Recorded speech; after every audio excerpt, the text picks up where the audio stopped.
Jangan lupa like, komen, dan subscribe channel YouTube TVRI Bengkulu dan nyalakan lonceng notifikasinya.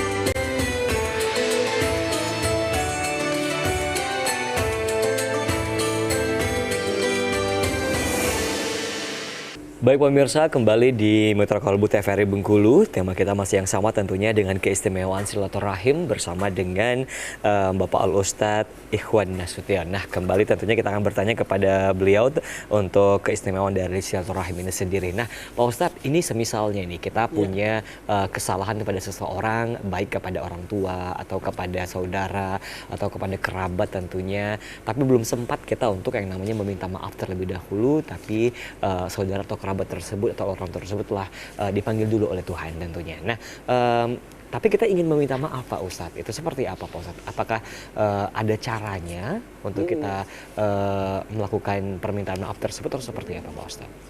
Baik, nah ini yang bahayanya. Kenapa kita tidak boleh menunda-nunda minta maaf? Bahayanya apa? Ketika mungkin orang yang kita zalimi meninggal dan dia belum memaafkan, kita belum minta maaf. Ini bahayanya. Maka inilah ada hadis yang disebutkan ketika Nabi bertanya kepada sahabat, "Atadruna manil muflis?" Tahukah kalian wahai sahabat siapa orang bangkrut?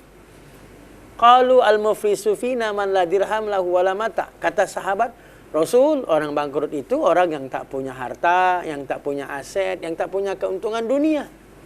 Kata Nabi, bukan. Maka Nabi katakan, innal muflisa min ummati, sungguh orang bangkrut dari umatku itu, kata Nabi, ya'ti yaumal qiyamah bi sholatin wa siyamin wa zakatin. Pada hari kiamat nanti dia akan bawa pahala salatnya, puasanya, zakatnya.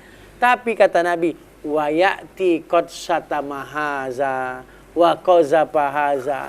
Ketika dia membawa pahala salat, puasa, zakat tadi, bersama juga datang orang yang mengadu kepada Allah.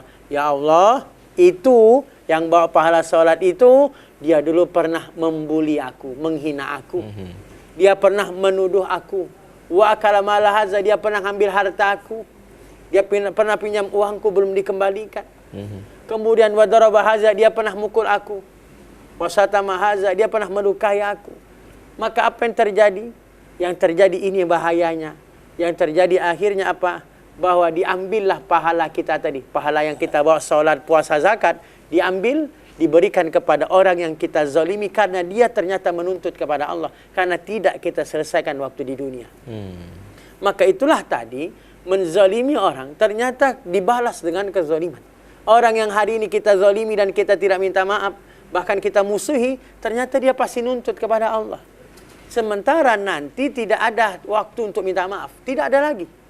Satu-satunya apa? Pahala kita berikan kepada orang yang kita zalimi.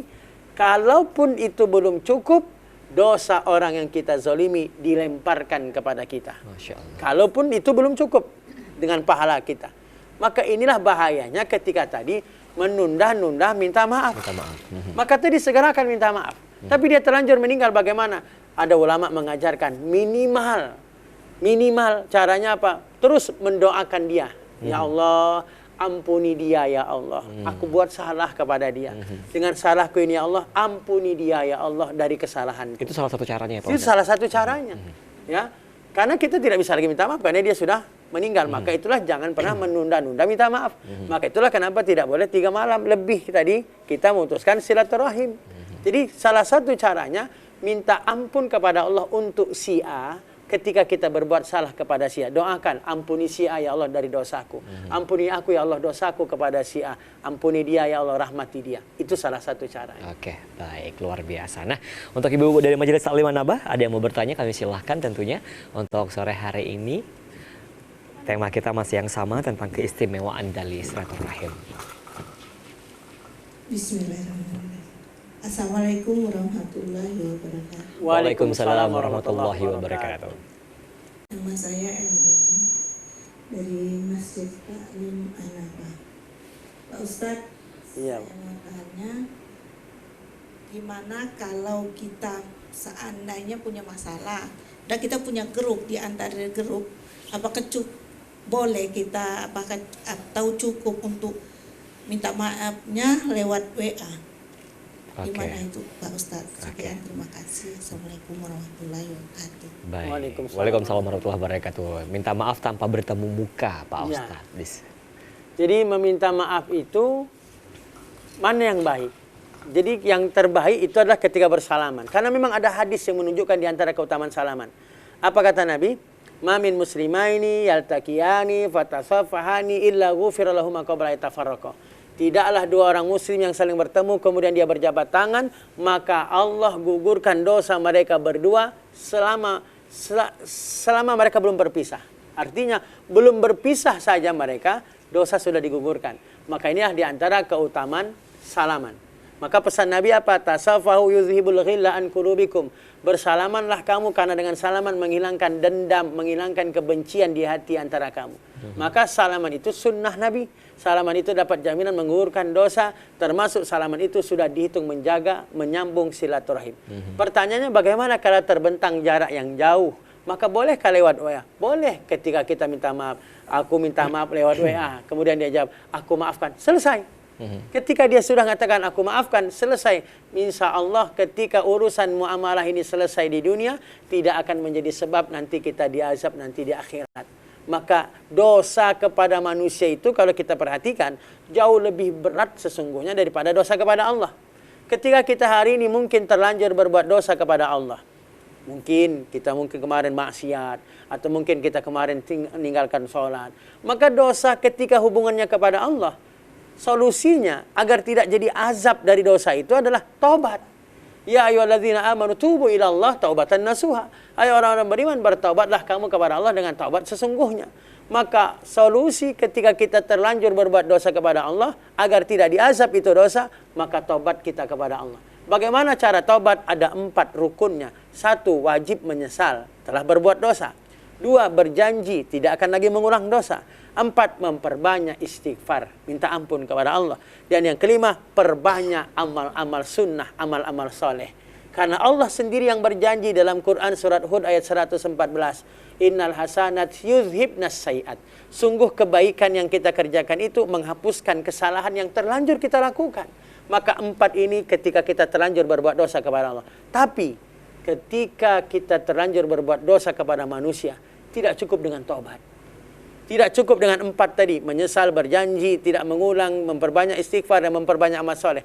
Ada tambahan yang harus kita selesaikan itu di dunia apa? Meminta maaf. Karena ketika kita tidak minta maaf, dia nanti akan nuntut kepada Allah. Itulah tadi yang digolongkan salah satu yang disebut Nabi, orang nanti bangkrut pada hari kiamat. Siapa? Bukan orang yang tak sholat. Kalau orang yang tak sholat, dia wajar masuk neraka karena dia tidak sholat. Tapi ada orang yang disebut Nabi bangkrut, mereka yang sholat, mereka yang puasa, yang zakat. Artinya pahalanya banyak. Artinya hubungannya kepada Allah baik. Tetapi ada yang tidak diselesaikannya di dunia. Tadi ada orang yang dia hina, ternyata dia nuntut kepada Allah. Dia bully di dunia, tapi dia tidak minta maaf. Ada orang yang dia tuduh waktu di dunia, ternyata orang yang kita tuduh pasti nuntut kepada Allah ketika kita tidak minta maaf. Maka solusinya ketika terbentang jarak, maka boleh aja kita minta maaf lewat media sosial atau boleh kirim surat. Selama dia maafkan, insya Allah dimaafkan, selesai. Maka dosa insya Allah jadi sebab diampuni ketika sudah dimaafkan, diridhoi. Oke. Begitu. Baik, begitu ya Ibu ya. Nah jadi kita akan iklan terlebih dahulu untuk sore hari ini. Tetap bersama kami di Mutiara Kalbu TVRI Bengkulu.